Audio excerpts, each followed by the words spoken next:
This podcast is a proud member of the Tech Podcast Network. Visit the Tech Podcast Network at www.techpodcast.com. If it's tech, it's here.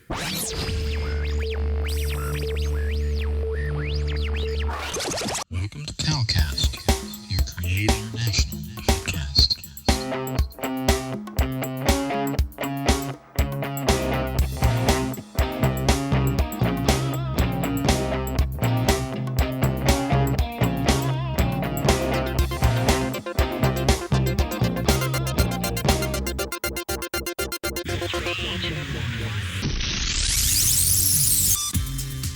This is Gospel Gadget Podcast, episode 51.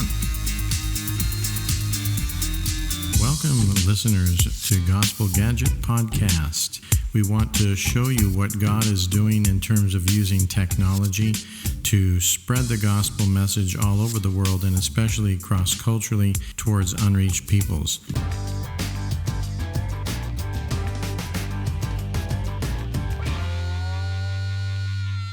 Welcome to Gospel Gadget Podcast, where we look at the technology that God is using today to bring the gospel to those who've never heard of Jesus. In this podcast, we're interviewing a wonderful gal named Angela who works with GGPEpi, that's Good News Productions International, and she travels around the world training people how to use their smartphone to do short gospel films, testimonies, other kinds of truth videos that can be used in evangelism either through Bluetooth, one-on-one, or on social media, on the internet. And there's lots of exciting things that she has to say about training people and the kinds of challenges that she comes up against, but also the exciting potential of being able to equip literally an army of gospel film producers that are producing films in the language of that people group and other unreached people groups that they're reaching out to. So listen to this exciting testimony. I think you'll learn a lot as we did.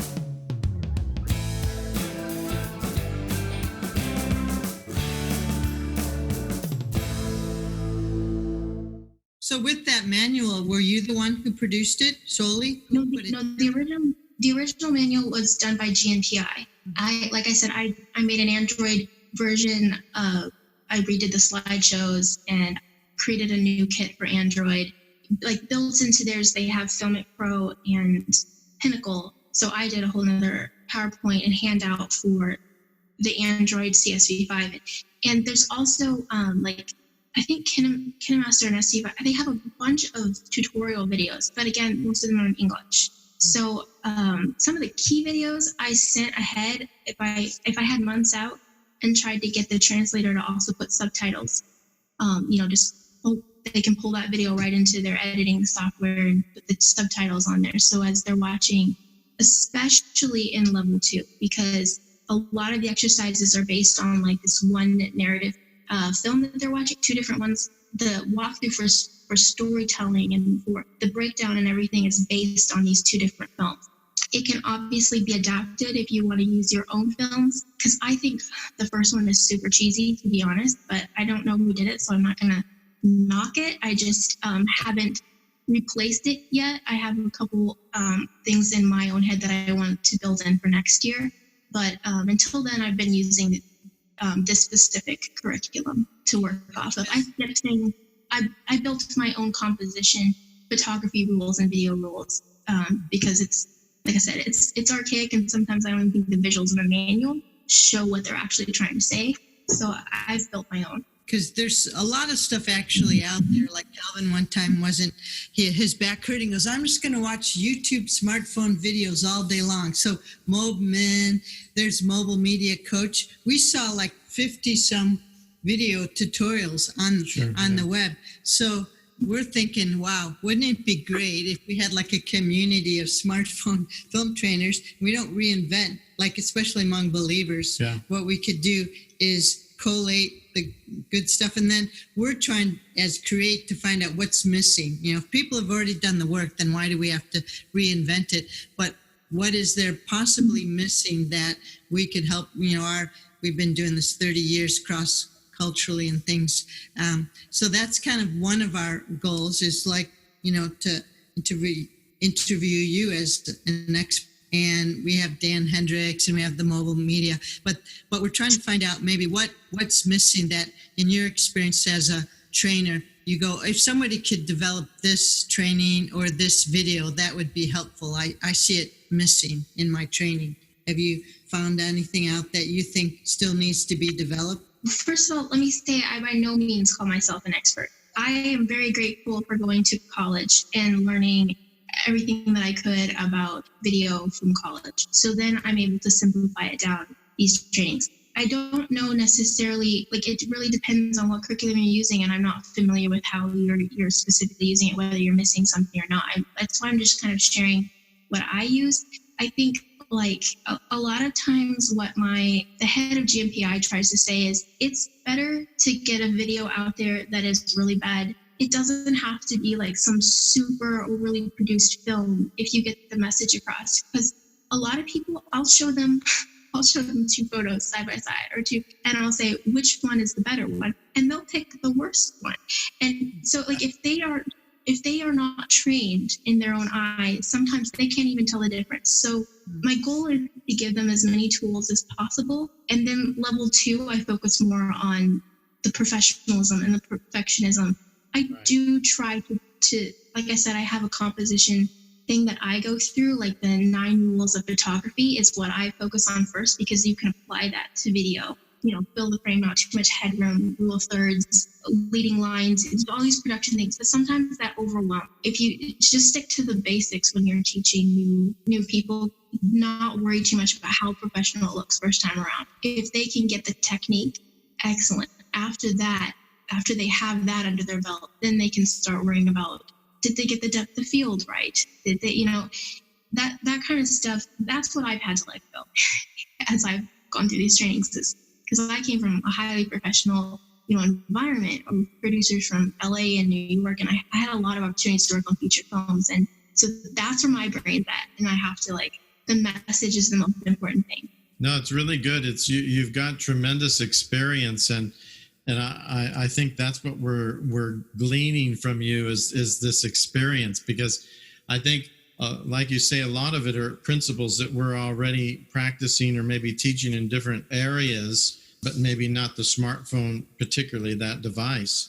But what is so valuable about connecting with you and listening to you, when you say things like, oh, well, Android devices are different and we've struggled with finding the right software, and this works on that, and that audio cable doesn't work. And see, this is the kind of stuff we need to know, because that's exactly what we're going to encounter when we go someplace to train movement leaders, that are out there. And probably most of the people that we're looking to equip are people who might not be the ones that are thinking about coming back to your level 2. You know what I mean? What they got in level 1 was good enough, and they're able to do some cool things that they put up on their Facebook account or their, YouTube, or they Bluetooth it to their friends who are interested in Jesus. And that's the kind of thing we want to really see an explosion of, Yeah. So this is really, really great. I'm so thankful we had this time with you, really. Well, if you only get one chance, I recommend you try to build in an extra day and teach narrative storytelling. And maybe instead of doing an interview, you actually film 3 minutes max, like really short film, because you don't have a lot of time to fill it out and you're working on cell phones. Like if you only have one shot at them, that's why I still teach them that composition stuff. Even if it might be a little bit overwhelming, at least they heard it if they don't come back. No, just good. Taking off on your storytelling concept. Do you know Tom Kazoyan? He's come to EMDC, and he has this whole ministry called Strategic Storytellers that he's wanting to expand. But I know, talking to Bill on our staff, you know him, Bill Snyder, he was saying all this smartphone film, it's all great. He goes, but it still comes down to content and story. So how are you going to help them create a good story? Yeah. So can you just give us a couple tips, what you found, like not from a Western point of view, but how do you help them tell a good story in their cultural context? To answer that, I'm going to say in level 2, what I encountered with every single person was I taught, story arc and character development, right? Everyone starts in their norm, conflict happens, they have this building arc, and then there's this resolution and this normal arc. Everyone went back to write their story, and they came back, there was conflict, but the main thing that I found with every single story was they would pick a Christian guy, and he would encounter all these conflicts, and he would help everyone, and then, in the end, it was all good. And I would point out to them, you are telling a Christian story, or you aren't going to reach anyone with this. Your main character did not change at all. He didn't. The way he started is the way he ended. Yeah. Every person has a flaw. We are all sinners. We've all fallen short of the glory of God. And if you're going to tell a good story, you need to watch that person change, no matter who it is. So that's my number one thing, that I try to pound into people, is because you tell these, there's all these really good Christian filmmakers out there, but a lot of times when you watch that film, it's this really soft, fluffy film that it's made for Christians. So if you want to teach people to tell a good story, that's what you have to have that character change. You're listening to Gospel Gadget Podcast. Visit our website at godnetworknews.com. They have to start out with a flaw. We all sinners. Sorry, I was just going to say that we've talked to a number of people, non-Western cultures in general, that I think that they, that style of storytelling is relevant, but often in Western sort of contexts, the climax, sort of like it's like at the end, it's like a happy story. Okay. It all, the heroes won in the end or whatever. Whereas in a lot of cultures, they have that whole thing, and they have the conflict, and there's a resolution, but not a complete resolution. Bad stuff still continues to go on. Mm-hmm. And that ended conversation. That's why they love the soap opera thing, because it just goes on forever. Right. But, so anyway, but in general, I think that's a really good story who strategy. Else, that was some good insights, but it's very good. How would you encourage us to learn about storytelling from an Asian perspective or African perspective? Is there any books or resources or people on YouTube or anything else? If we wanted to really study more about helping people create a good story, what would you recommend? To be honest, I always struggled with stage fright. If I got up in front of anyone, speaking to all of you, I would have been a ball of nerves, sweating. I couldn't handle it. But I believe that God tells us when he asks us to do something that he will give us the words to say. And so I haven't necessarily done a whole lot of research for each culture that I've gone into, because I go in and I teach the skill set, I teach the tools, and then that particular group of people, they tell me the issues that they have in their society when we do that talk. That gives me a huge amount of insight into who they are as a culture. They tell me, it's like in the Ukraine, it was like the hierarchy in the church, the way that they wouldn't let anyone talk back to them, the way that the wars and everything affected the fathers, a lot of people not having fathers. And so growing up in that kind of generation, and also being so tight with their information because it could get them put in prison. I learned so much just from that conversation, and that conversation starts on day one. So before I've ever given them the right stories part of I learned a whole lot about their culture, and then they are the ones that are going to take the things that they feel are problems, and they're going to tell the testimonial or level 2. They're going to write a story, and then you can help shape and arc that based on your own knowledge of whether this is maybe the concept is a good storyline, but you don't have the narrative arc that's necessary. So then you can, I've had full feeling of the entire room change when people got that aha moment of it's about, we're all sinners. We have to make this story arc. And I watch them take it on. It goes from me to them, and it becomes their own. And then they're all huddled around the computer, make them do this and they take it on. It has nothing to do with me whatsoever or my knowledge of their people and their culture. And that's why I keep doing this, is because if this was just me, I would not be in myself.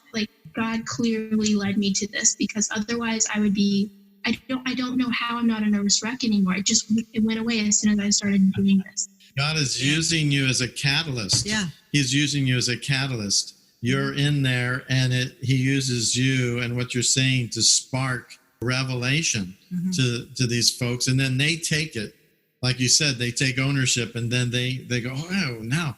So then they apply it to their situation. Yeah. But what you're doing is, as a catalyst, you're creating that revelation. They're taking it, and then they're doing it for their own context. That's what's going to be really powerful.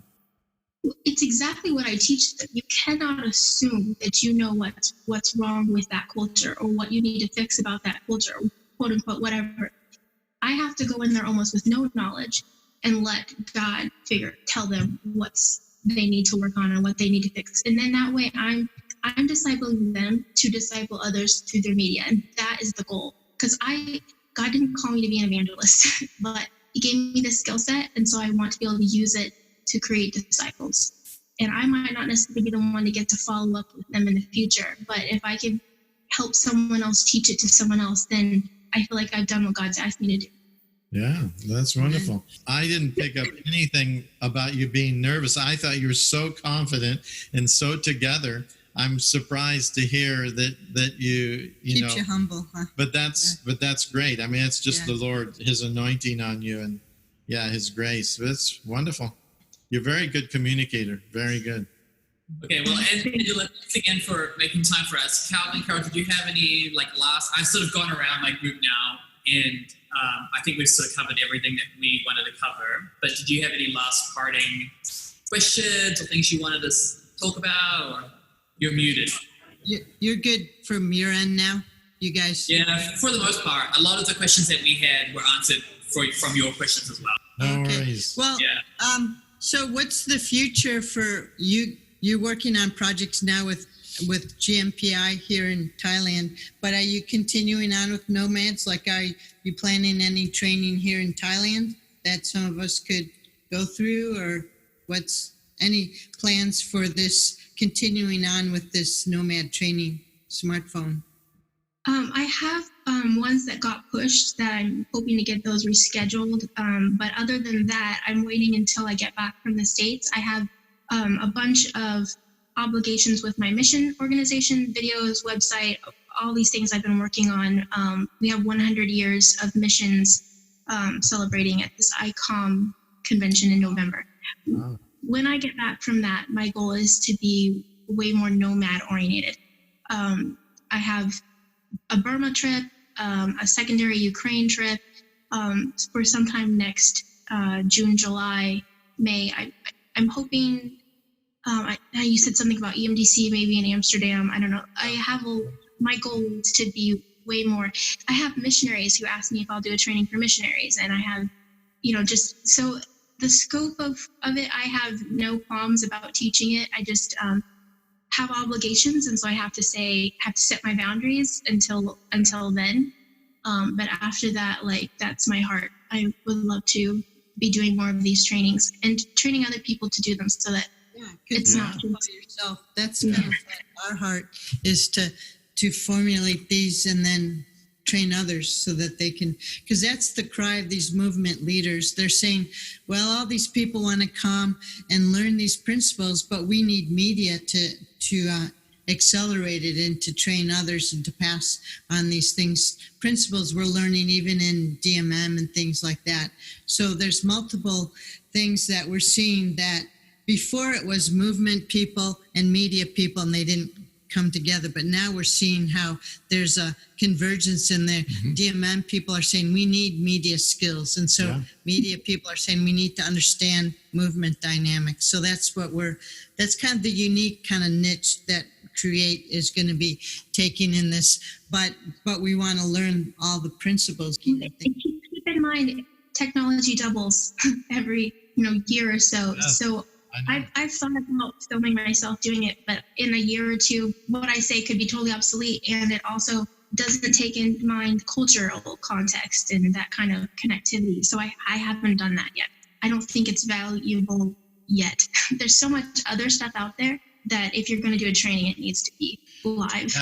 I agree with you, but I do think that the track that you're on and what we're thinking of doing, what we've been doing, but is still the right path, I think, because I think it's just gonna be even more accessible in the future. The internet's going to be even more accessible. And like you say, every couple of years, even the poorest people, rickshaw drivers in India, they're changing their phone. And when they do, they're upgrading. And now everything that's out there are smartphone enabled types of devices. So, I mean, we got this little thing. Have you seen this? Yes, we actually got a bunch of these from China. We like this one. It's got a microphone built in the whole thing. So the only thing you don't get with it is, of course, your phone. The cool thing about the light, LED light, is that it runs on AA batteries that anyone can get anywhere. And it's pretty strong, and you can adjust the lighting and all that kind of stuff. It has feet, so you can put it, stabilize it, or you can hold it. It's quite nice, and it's only $30 for that whole thing. And I can email you the kind of thing I put together for the equipment, level 1, level 2, level 3, just my ideas, what people could use in the future. Thank you again for making time for us. Good to meet you all.